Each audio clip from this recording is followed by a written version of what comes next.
Doctor विजय वर्मा, आप अपना अपराध स्वीकार करते हैं? जज साहब, डॉक्टरी पास करने के बाद बहुत से डॉक्टर अपनी पढ़ाई का खर्चा सूद के साथ वसूल करने के लिए अपने पेशे को व्यापार बना लेते हैं, लेकिन मैंने इसे व्यापार नहीं बनाया, बल्कि गांव जाकर गरीब किसानों की सेवा की। यह मेरा पहला अपराध है। इंसानियत के नाते उस गांव में होते हुए अत्याचारों के खिलाफ आवाज उठाई, कमजोरों को बचाने के लिए गुंडों से लड़ा। यह मेरा दूसरा अपराध है। देश आजाद होने के बाद भी गांव वालों को गुलाम बनाकर उनका खून चूसने वाले धर्मराज जैसे सरपंचों का गुलाम बनना मैंने स्वीकार नहीं किया। यह मेरा तीसरा अपराध है। और मेरा कोई अपराध नहीं है जज साहब, मैं निर्दोष हूं। योर ऑनर, कुछ अच्छे काम करने से अपराधी का अपराध कम नहीं हो जाता। यह साबित करने के लिए कि डॉक्टर वर्मा ने अपने असिस्टेंट दिनेश लाल का खून किया है, मैं इनसे कुछ सवाल पूछना चाहता हूं। इजाजत है। डॉक्टर वर्मा, इंस्पेक्टर सिंह जब आपके दवाखाने की तलाशी लेने के लिए गए तो दिनेश लाल की लाश कहां थी? दवाओं की अलमारी में।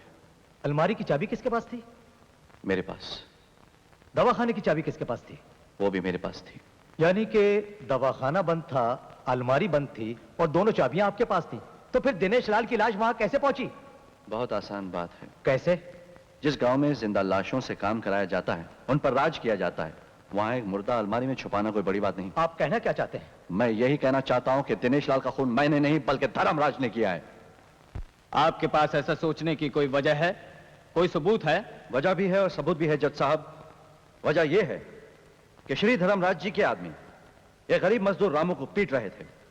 मैंने उसे बचाया और मरहम पट्टी करने के लिए दवाखाने ले गया। उसी वक्त धर्मराज जी वहां आए और मुझे धमकी दी। कहने लगे कि अगर मैंने पुलिस में उनके खिलाफ शिकायत की तो अच्छा नहीं होगा। ये झूठ है, मैंने किसी को कोई धमकी नहीं दी हुजूर। ये सच है जज साहब, और इस सच का गवाह मजदूर रामू है।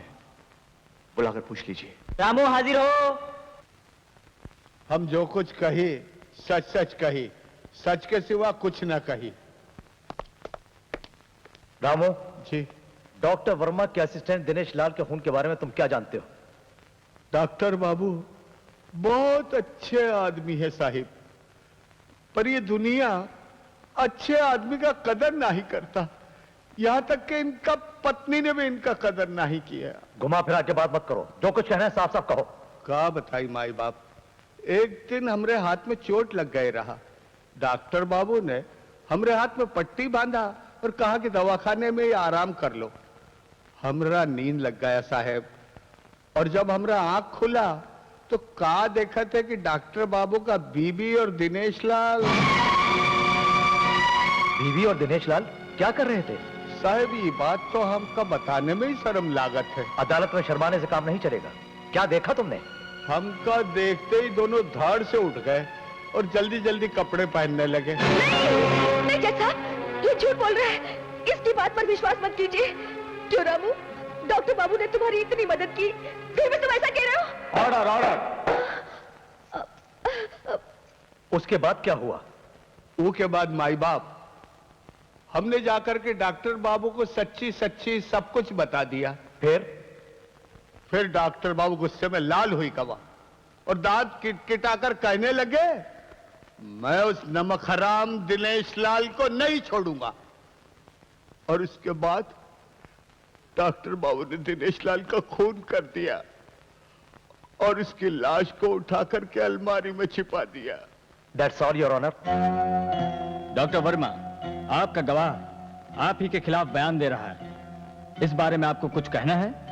कहना है जज साहब, कहना है, यही कहना है कि आज सच्चाई बिक गई है, खरीद ली गई है और एक झूठ के माथे पर सच्चाई की मोहर लगाकर उसे गवाही के कटहरे में खड़ा कर दिया गया है।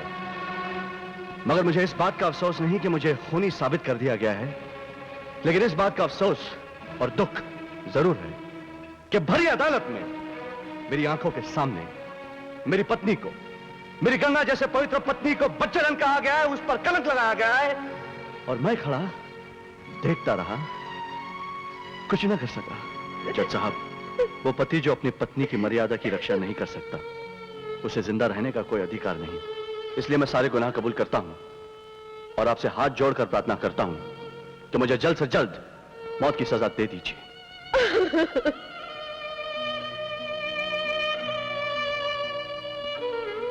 गवाहों के बयानात से यह साबित हो चुका है कि डॉक्टर विजय वर्मा ने दिनेश लाल का खून किया, लेकिन चूंकि यह खून वक्ती जज्बात के तहत हुआ है, अदालत डॉक्टर विजय को 7 साल की कड़ी सजा सुनाती है।